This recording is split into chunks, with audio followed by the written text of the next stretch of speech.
Object oriented programming. देखिए, Python एक object oriented programming है। सबसे पहले ऑब्जेक्ट ओरिएंटेड प्रोग्रामिंग का मतलब क्या हुआ, हमें वो समझना होगा। देखिए, इस वर्ड को पूरे को समझिए। ऑब्जेक्ट ओरिएंटेड प्रोग्रामिंग मीन्स जिसमें भी हम ऐसी प्रोग्रामिंग करते हैं जो ऑब्जेक्ट को ध्यान में रख के की जाए, उसको हम बोलते हैं ऑब्जेक्ट ओरिएंटेड प्रोग्रामिंग। अब ऑब्जेक्ट्स होते क्या हैं? देखिए, इस दुनिया में आप जो कुछ भी देख रहे हो, टच कर रहे हो, इट्स अ ऑब्जेक्ट। मैं जिस लैपटॉप पर अभी काम कर रहा हूँ वो एक ऑब्जेक्ट है। ये जो माइक जो मेरी आवाज़ को रिकॉर्ड कर रहा है वो एक ऑब्जेक्ट है। ये मैं जो मॉनिटर लगा हुआ है ये एक ऑब्जेक्ट है। आप जिस कार को देखते हैं वो एक ऑब्जेक्ट है। आप जिस पेन से लिखते हो वो एक ऑब्जेक्ट है। दुनिया में हर चीज़ एक ऑब्जेक्ट है।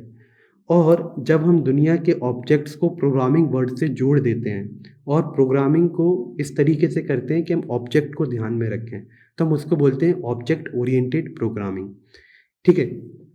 अब इसमें आपको धीरे धीरे कई वर्ड सुनने को मिलेंगे, जैसे class, constructor, destructor, inheritance, polymorphism.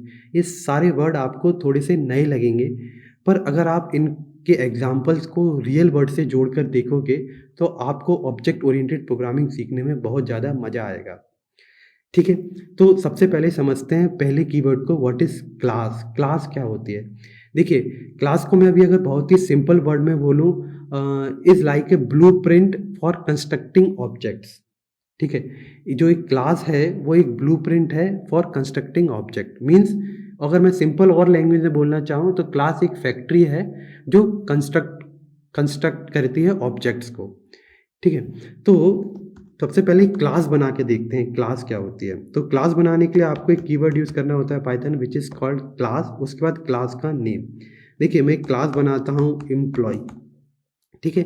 ये मेरी क्लास का नेम है। उसके बाद मुझे लगाना होता है कोलन, और उसी तरीके से इंडेंटेशन देना होता है जिस तरीके से हम इफ ब्लॉक में देते हैं या फिर फंक्शंस में देते हैं। ठीक है। अब किसी क्लास में दो चीज़ें होती हैं। पहली चीज़ होती है उनके एट्रीब्यूट्स उस क्लास के, और दूसरा उनका मेथड्स। तो एट्रीब्यूट्स कैसे बनाते हैं? देखिए, मैं पहला एट्रीब्यूट बनाता हूँ। से इस क्लास में क्या एट्रीब्यूट हो सकते हैं? एम्प्लॉय क्लास में क्या हो सकता है? एम्प्लॉय का नेम, तो मैंने एक बना दिया और उसमें वैल्यू दे दी आदित्य।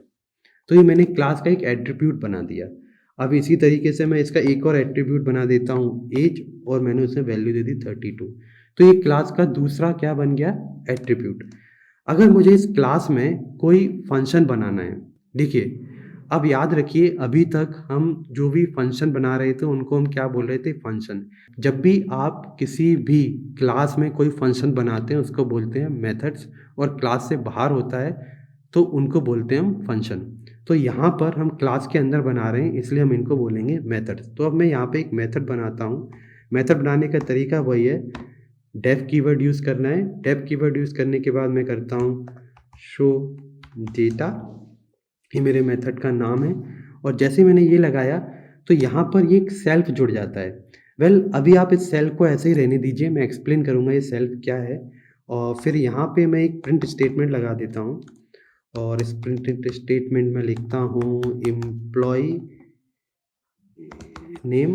एम्प्लॉय नेम कोलन लगा के, इसके लिए मुझे क्या करना होगा? मुझे एम्प्लॉय नेम चाहिए तो मुझे लगाना होगा सेल्फ डॉट, इस जो एट्रीब्यूट है एम्प्लॉय नेम उसको मैं इस तरीके से एक्सेस करता हूँ, सेल्फ डॉट EMP नेम। अभी सेल्फ क्या है मैं बताऊँगा आपको।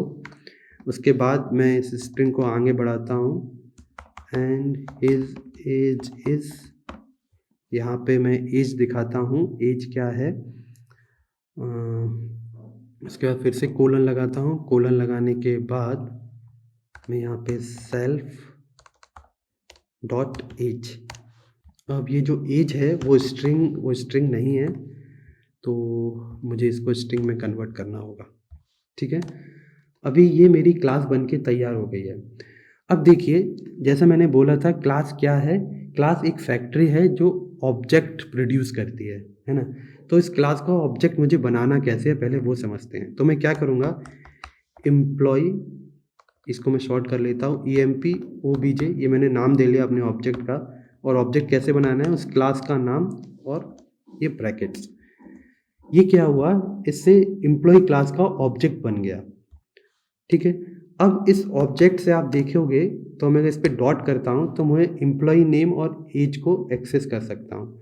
अब मैं यहाँ पे अगर प्रिंट स्टेटमेंट लगाता हूँ और मैं जब इस प्रोग्राम को रन करूँगा तो आप देखिए आउटपुट क्या आया, आदित्य। तो मैंने इस एम्प्लॉई क्लास के ऑब्जेक्ट से मैंने उसके एट्रीब्यूट को एक्सेस कर लिया, ठीक है। इसी तरीके से अगर मैं चाहूँ तो मैं एज को भी एक्सेस कर सकता हूँ। देखिए इसकी वैल्यू भी 32 आ गई। मैं सारे एट्रीब्यूट को एक्सेस कर सकता हूँ। अगर मुझे किसी क्लास का कोई मेथड कॉल करना है तो कैसे करूँगा, उसके लिए मुझे लिखना होगा शो डेटा और इसको मैं रन करूँगा। जब आप रन करेंगे तो आप देखेंगे यहाँ पे क्या आया। सबसे पहले तो मुझे इसमें प्रिंट करने की ज़रूरत नहीं है क्योंकि मैंने ऑलरेडी प्रिंट स्टेटमेंट इस मेथड के अंदर लगाया हुआ है। और इस स्पेलिंग को मैं सही कर देता हूँ और जब इसको रन करते हैं तो आया employ name Aditya and his age is 32, ठीक है। तो ये जो वैल्यूज़ थी उन्होंने एट्रीब्यूट को एक्सेस किया और यहाँ पे मुझे वैल्यूज़ प्रिंट करके दे दी। अब डिस्कस करते हैं ये सेल्फ क्या है। देखिए आपने एक चीज़ और नोटिस की होगी, ये जो आपको शो डेटा मैंने ये जो बनाया है मेथड, इसमें सेल्फ एक आर्ग्यूमेंट है, लेकिन जब मैंने इस मेथड को कॉल किया तो कोई भी आर्ग्यूमेंट पास नहीं किया। वेल ऐसा क्यों? देखिए ये सेल्फ क्या है पहले समझते हैं। Self is like a object of this class, means Python self से ये बताना चाहता है जब भी हम कोई क्लास होती है तो उसके एक से ज़्यादा ऑब्जेक्ट्स बना सकते हैं। आप जितने चाहें उतने ऑब्जेक्ट क्रिएट कर सकते हो, लेकिन हर ऑब्जेक्ट की ये वैल्यूज़ अलग-अलग हो सकते हैं, उनके एट्रीब्यूट्स अलग-अलग हो सकते हैं। तो सेल्फ के थ्रू आप उस पर्टिकुलर ऑब्जेक्ट की वैल्यू को एक्सेस करने के लिए हम यूज़ करते हैं सेल्फ को। तो आप जो भी मेथड बनाओगे किसी क्लास के अंदर, उसका पहला और डिफ़ॉल्ट आर्गुमेंट होगा सेल्फ। जब आप इसको कॉल करते हो तो आपको पास करने की ज़रूरत नहीं है, क्योंकि इंटरनली पाइथन क्या करता है, वो देखता है कि आप किस ऑब्जेक्ट से डॉट करके उस मेथड को कॉल कर रहे हो, तो वो इंटरनली इस एम्प्लॉयी ऑब्जेक्ट के मेथड को एज़ इन इंटरनली सेल्फ में पास कर देता है। तो यहाँ पर आपको उस क्लास का स्पेसिफिक ऑब्जेक्ट या फिर कहें इंस्टेंस मिलता है, जिससे ये पता पड़ता है कि मुझे इस इंस्टेंस की वैल्यू को फैच करना है। इसीलिए जब भी मैं यहाँ पे वैल्यू फैच कर रहा हूँ तो यहाँ पर लिख रहा हूँ सेल्फ और सेल्फ एज। तो इस तरीके से हम पाइथन में सेल्फ का यूज़ करते हैं और ऐसे हम क्लास बनाते हैं। अगर आपको इसमें सेल्फ में थोड़ा-सा अभी भी कन्फ्यूज़न है, क्लियर नहीं हुआ है, तो कोई प्रॉब्लम नहीं है। धीरे-धीरे हम जब इस पे प्रैक्टिस करेंगे और रियल वर्ल्ड प्रोग्राम्स और देखेंगे, आपको धीरे-धीरे क्लियर होने लगेगा कि सेल्फ एग्ज़ैक्टली काम कैसे करता है ऑब्जेक्ट ओरिएंटेड वर्ल्ड में।